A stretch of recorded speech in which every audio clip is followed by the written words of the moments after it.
Episode 3 of Mare of Easttown has now given us a new suspect, and that is Deacon Mark Burton. Is he the killer? Was he the one to do this? In this video, we will go over that, plus we will go over the other suspects and the evidence, and I will give you exactly who I think is the killer and the kidnapper, and if it's one and the same.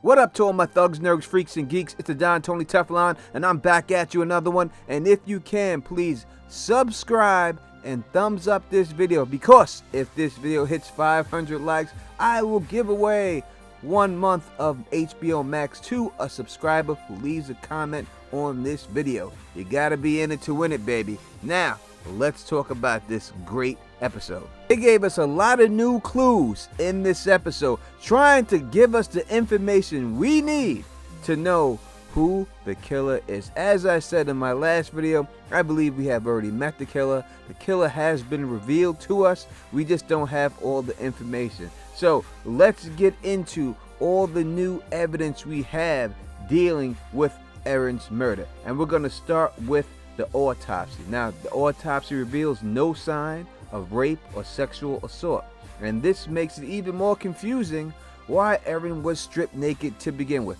I believe that has to be them trying to throw somebody off the trail. Now, I did initially think that the person who was doing this was doing it for sex in nature, but it seems like it may not be that at all. What we do know is that Erin was shot in the head, and that it didn't happen near the woods where the body was found and where she got into a fight with that girl. And that's confirmed when Erin's missing finger is found in the park, and I do believe that was 17 miles away from where the body was discovered. Now, this does suggest Erin was picked up and driven, because I don't think she looked like a master cyclist. Not on that bike that I seen her riding. That didn't look like no mountain bike she was riding there. So I doubt she could have done that long distance there. So somebody came and picked her up. And later in the episode, when we see Deacon Mark Burton throw the bike into the water, it points the big finger at this man. Now, Erin's phone records also bring this man into the light of suspicion, because the phone records do indicate that on the night she died, she did call this man. So him having the bike and the fact that she called him on the night she got murdered, I mean, he is the prime suspect right now, without a shadow of a doubt. Yet that does not mean he did it. Let's go on. Mayor and Colin interrogate the deacon at his church. Makes it harder for him to lie as mayor. But if this man is the actual killer, he ain't gonna have no problem lying. He ain't gonna care about whatever the church is going on at that particular time. Alright, so they question him regarding his relationship with Erin and his whereabouts on the night in question. Mark gives off, a little bit. He looks suspect, and I think the actor was told to portray this in this way. The man definitely, if you look at the looks that he's given on his face, he looks suspect, but he has an answer for everything, explaining that he formed a friendship with Erin when she was part of the youth parish, and that he doesn't find it strange that she would call a man a god in a time of need. Now, it's clear from the moment, and I'm telling you straight up, from the moment that we really meet this deacon, that there's something going on with this mofo. You know what I mean? And I have to put this out there too, that the father, Dan Haskins, I'm talking about Mayor's cousin. There's something going on with this guy. The way this man is lurking around the corners, looking around the corner. He's shady too, man. It could be something going on with both of these cats. Now, even though the deacon did hand over his phone, and listen, he may have 2 phones. I know a lot of people rolling with 2 phones. He handed it over. There's something definitely that he's hiding. Whether he's the murderer, he's hiding something. It's very obvious. I mean, it doesn't take, we don't got to bring in Matlock for this one. or Columbo. All right, we could figure this one out ourselves. All right, now he refused to answer the door when Mare returned. When they returned to do a follow-up interview after an anonymous tip comes. Now this tip out of nowhere just comes in, and it just happens to be about this man saying they need to question him about why he was transferred to this place from his last place. Then later in the episode is when we see him remove Aaron's bike from the trunk of his car and throw that bike into the river. Now, all this looks terrible for him. All this makes you believe that this man has to be the killer, but that's why I think it's probably not him. Of course, you truly, really have to ask yourself, would they, this early into the season, and I said this in my last video, right? Would they, this early into the season, so goddamn blatantly show you who the killer is? Would they just come right out in episode 3 and give you all this evidence pointing right to the guy and take away the mystery for the rest of the season? And I have to say, no, they would not do that. So something else is definitely going on. Now, I'm not saying he may not be involved in something, but come on, they as well just put a bunch of lollipops in the front seat of his car next to a gun with some rope and everything in the front seat of his car. They want you to believe he's the killer so bad. So without a shadow of a doubt, I do believe that this man is involved in something.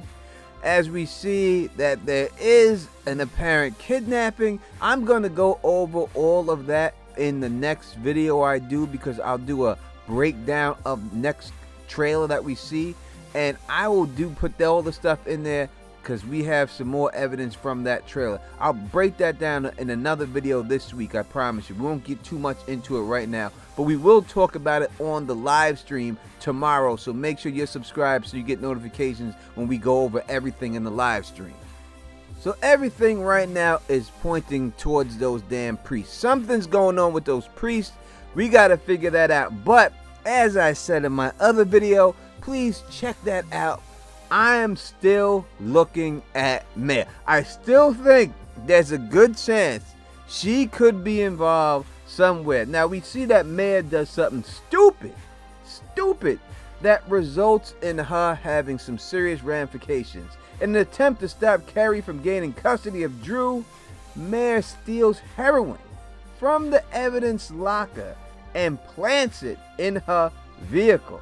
Now, unfortunately for her, the captain does realize that these are the same ones that were down there, and Mare gets bagged up for it. This just shows you what Mare is willing to do for her family. It shows you the length, how far she's willing to go. And if you check out my last video that I did, why I have proof that Mare is involved in this somehow, you will see that's exactly what I said, that she would go all out for her family. I said so in that video, and this just proves it. Now we know from every detective movie, every cop movie we've ever seen, that when the cop gets suspended, they never follow rules. they never say, okay, chief, I'm just gonna sit home and twiddle my thumb. This is what happens the cop always gets suspended. Some way, somehow. We know she's going to be getting up in some shenanigans without a shadow of a doubt. And we also know that it went down with her and her ex. She found out about the supposed baby, that it could be his baby, and she ran right over there and confronted him with him right in front of his new family during game night. She confronted him. I like that part about the show. And we did not get the DNA test results back yet. We don't have the DNA test from the supposed father and from Mare's husband. And there's a reason why that didn't come back right away, because that could still be something. So there's still something else going on when it comes down to directly about this Deacon. Is he the killer? I'm going to have to say no. I do not believe he is. It's way too early, way too obvious, and they're pointing the finger at him way too hard. Something else is going on. Now, if that other Mare's cousin is involved, I could believe that. And if Mare did something to cover up for her cousin, to help her cousin cover up, I could believe that she's involved too, but I want to know exactly what you think. We see how bad Mare was. She finally admits that she was not a good mother and something's going on with her son. There's something going on there with her son, the suicide of her son. Somehow this is all connected, without a shadow of a doubt. There's some way that's connected. That's why she does not want to talk about it. That's why her husband, ex-husband, confronts her on it, saying, I will still talk about our son, and she refuses to talk about it. And supposedly, as other girls said, he hated her. He did not like her. He couldn't stand her, and he would be upset if he knew that she was raising his kid. So listen, Mare to me is not just the innocent person that they're trying to portray. I think that when it comes down to this Deacon, I just think that the finger's pointing way too hard at this cat. Way too hard, way too early for them to be doing that. There has to be more to this story without a shadow of a doubt. Her cousin could be involved. Please check out my prior video. I'll have a link at the end of this video to that. Why I believe gave you the evidence that Mare is involved somehow. And I may be wrong on certain aspects dealing with her son, but I think I'm right overall generally that she has something to do with it. But you tell me what you think in the comment section. And again, we will be doing a Late in the Dime podcast, and we will go over everything tomorrow night. So make sure you're subscribed and you have notifications enabled so that when we go live, you know exactly when we're doing it. And if you like the way I do this, please thumbs up this video, spread this across the realm. Again, subscribe. And until next time, you know who it is. Peace and stay sexy.